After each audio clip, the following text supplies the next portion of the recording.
रोज रोज नाश्त्याला तेच ते पदार्थ खाऊन खूप कंटाळा येतो, हो ना? आज आपण असा एक पदार्थ बनवूया जो लहान मोठे सर्वांनाच खूप आवडेल. भरपूर भाज्या घालून बनवतो आहे, त्यामुळे पौष्टिक सुद्धा असणार आहे. तर आज आपण असं एक घावन बनवतो आहे. याला तुम्ही घावन म्हणा किंवा जाळीदार मऊ लुसलुशीत डोसाही म्हणू शकता. जो लहान मुले सुद्धा खूप आवडीने खातील, टिफिनमध्ये सुद्धा देऊ शकता. आणि हो, यासोबत आपण बनवतो आहे मस्त थंडगार, पितास मूड रिफ्रेश होऊन जाईल असा एक स्ट्रॉबेरी शेक. हा शेक पिल्यानंतर तुम्हाला दिवसभर थकवाही जाणवणार नाही. दिवसभर मस्त रिफ्रेशिंग ताजंतवानं वाटेल. नक्की ट्राय करून बघा. चला रेसिपीला सुरुवात करूया. काही भाज्या मी घेतलेल्या आहे. जशी आपण रेसिपी बघूया ना, तसं मी तुम्हाला भाज्या कुठल्या घेतल्या तेही सांगणार आहे. सर्वात आधी मी इथे 3 चमचे गव्हाचं पीठ घेतलेलं आहे. यामध्ये मी 2 चमचे बाजरीचं पीठ घालते आहे आणि 2 चमचे घातलेलं आहे ज्वारीचं पीठ. आता यामध्ये आपल्याला तांदळाचं पीठ घालायचं आहे. तर मी इथे 3 चमचे तांदळाचं पीठ घातलेलं आहे.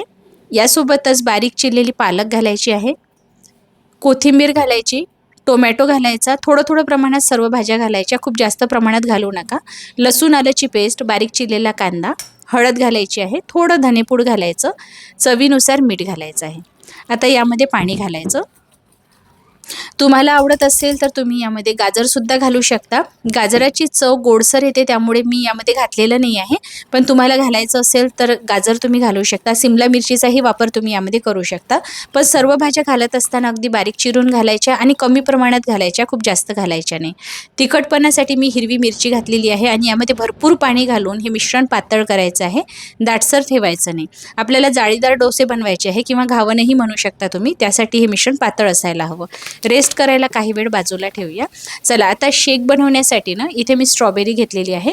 बरं, तुम्हाला इथे स्ट्रॉबेरीचा वापर करायचा नसेल, दुसरं कुठलं फ्रूट आवडत असेल तर त्याऐवजी तुम्ही दुसरं कुठलंही फ्रूट वापरून हा शेक बनवू शकता. स्ट्रॉबेरी स्वच्छ धुवायची. यामध्ये मी 3 काजू घालते आहे. हे सर्व मी ब्लेंडिंग जारमध्ये घातलेलं आहे. आता यामध्ये दूध घालायचं. सोबतच गोडपणासाठी मी इथे शहद घातलेलं आहे. झाकण बंद करायचं. आता हे सर्व ब्लेंड करण्यासाठी मी अगारोचा हा पर्सनल ब्लेंडर वापरते आहे. यामध्ये अगदी परफेक्ट असं ब्लेंड केलं जातं. सूप बनवायचं असेल, शेक बनवायचं असेल तर यामध्ये तुम्ही बनवू शकता. या जारची कॅपॅसिटी 700 ml आहे. बघा इथे शेक बनवून तयार झालेला आहे. आणि गंमत अशी आहे ना, यासोबत आपल्याला ज्यूस किंवा सूप पिण्यासाठी हे स्पेशल झाकणसुद्धा मिळते, म्हणजे सिपरसुद्धा मिळतं.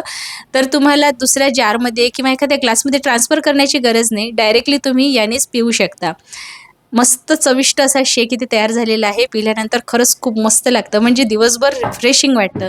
तुम्ही ट्राय नक्की करून बघाल. चला आता आपल्याला ना डोस्याबरोबर चटणीसुद्धा बनवायची आहे. त्यासाठी मी पॅनमध्ये 1 ते 2 चमचे तेल गरम केलं. यामध्ये मोहरी घालायची, जिरे घालायचं आहे, 1 चिरलेला कांदा घालायचा. कांदा हलकासा परतायचा आहे. सोबतच मी इथे मटार जो आहे ना तो थोडा वाटून घेतलेला होता. गाजरसुद्धा घातलेला आहे. सर्व भाज्या 2 ते 3 मिनिट परतायच्या. आता यामध्ये लसूण आल्याची पेस्ट आणि कढीपत्ता घालायचा आहे. सर्व अगदी मंद आचेवर परतायचं. अगदी थोडी हळद घालायची. टोमॅटो सर्वात शेवटी घालायचा आहे आणि काकडीसुद्धा. मी गॅस आता बंद केलेला आहे आणि कोथिंबीर घालायची आहे. हे सर्व गार केल्यानंतर आपल्याला यामध्ये दही घालायचं आहे. तर मी गार करायला बाजूला ठेवते आणि दही ना मी इथे फेटून घेते आहे. घट्ट असलेलं क्रीमी दही घ्या. हे सर्व गार झाल्यानंतरच दही घालायचं आहे, नाहीतर दही जे आहे ना ते फुटू शकतं. चवीनुसार यामध्ये मीठ घालायचं. आवडत असेल तर थोडी साखरही घालू शकता. आणि तिखटपणासाठी मी चिली फ्लेक्स घातलेले आहे. तुम्ही हिरव्या मिरचीचा वापर करू शकता. चला आता डोसे बनवण्यासाठी मी इथे नॉनस्टिक पॅनचा वापर करते आहे. याला तेल ब्रश करून घ्यायचं. हा नॉनस्टिक तवा आहे, त्यामुळे तेलाचा वापर इथे जास्त केला जात नाही. गॅस हाय फ्लेमवर ठेवायचा. तवा छान कडकडीत गरम होऊ द्यायचा. छान धूर निघेपर्यंत गरम झाला पाहिजे. आणि त्यानंतर असं वरून आपल्याला बॅटर घालायचं आहे. बघा बॅटर पातळ आहे ना, त्यामुळे जाळी छान पडते आहे.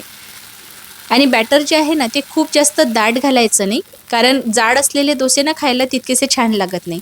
गॅस सुरुवातीला ना मीडियम फ्लेमवर ठेवायचा आणि थोडं तेल ब्रश करून घ्यायचं. अशा पद्धतीने बघा आता लालसर दिसायला लागलेला आहे ना. आपण याला आता सोडून घेऊ. हा नॉनस्टिक पॅन आहे ना, त्यामुळे डोसे याला चिकटून बसत नाही, सहज निघून येतात. तुम्ही हे डोसे कास्टांच्या तव्यावर सुद्धा बनवू शकता. पण काय होतं ना, कास्टांच्या तव्यावर बनवत असताना यावर तेलाचा वापर भरपूर केला जातो, त्यामुळे ते तितकेसे पौष्टिक बनू शकणार नाही. नॉनस्टिकच्या तव्यावर ना तेलाचा वापर कमी केला जातो, त्यामुळे हे डोसे जास्त पौष्टिक बनतात. आणि यामध्ये आपण बाजरीचं ज्वारीचं पीठ वापरलेलं आहे. भरपूर भाज्यासुद्धा घातलेल्या आहेत. सहसा मुलं ज्वारीची बाजरीची भाकरी अजिबात खात नाही आणि भाज्या तर बरेचसे मुलं असे आहेत की जे भाज्या खायला नाहीच म्हणतात. तर हा उत्तम मार्ग आहे मुलांना भाज्या खाऊ घालण्याचा, वेगवेगळ्या प्रकारचे धान्य खाऊ घालण्याचा. चवीलाही छान लागतो आणि सकाळचा नाश्ता हा पौष्टिकच असायला हवा. तर हा नाश्त्याचा प्रकार तुम्ही एकदा नक्की ट्राय करून बघा. बनवायलाही सोपा आहे, चवीला खूप मस्त लागतो आणि रोजची तेच ते पदार्थ खाऊन कंटाळा आला असेल तरीसुद्धा एकदा ट्राय करायला काहीच हरकत नाही. तर इथे जाळीदार आणि लुसलुशीत असे डोसे तयार झालेले आहे. यासोबत आपण दह्याची चटणी बनवली आणि जो शेक आपण बनवून घेतलेला होता, तो एका ग्लासमध्ये मी सर्व्ह करते आहे. अशा पद्धतीने सर्व्ह केला ना, की दिसायला एकदम मस्त हॉटेल किंवा रेस्टॉरंटला मिळतो ना, तसा दिसतो. हो की नाही? चला, आपला नाश्ता इथे तयार झालेला आहे.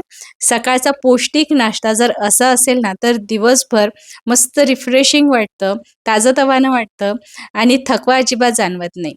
तर इथे बघा आपले डोसे काय मस्त दिसते आहे ना, चवीला खरंच खूप मस्त झालेले होते. तुम्ही ही रेसिपी ट्राय केल्यानंतर तुम्हाला कशी वाटली मला कमेंट करून कळवायला विसरू नका.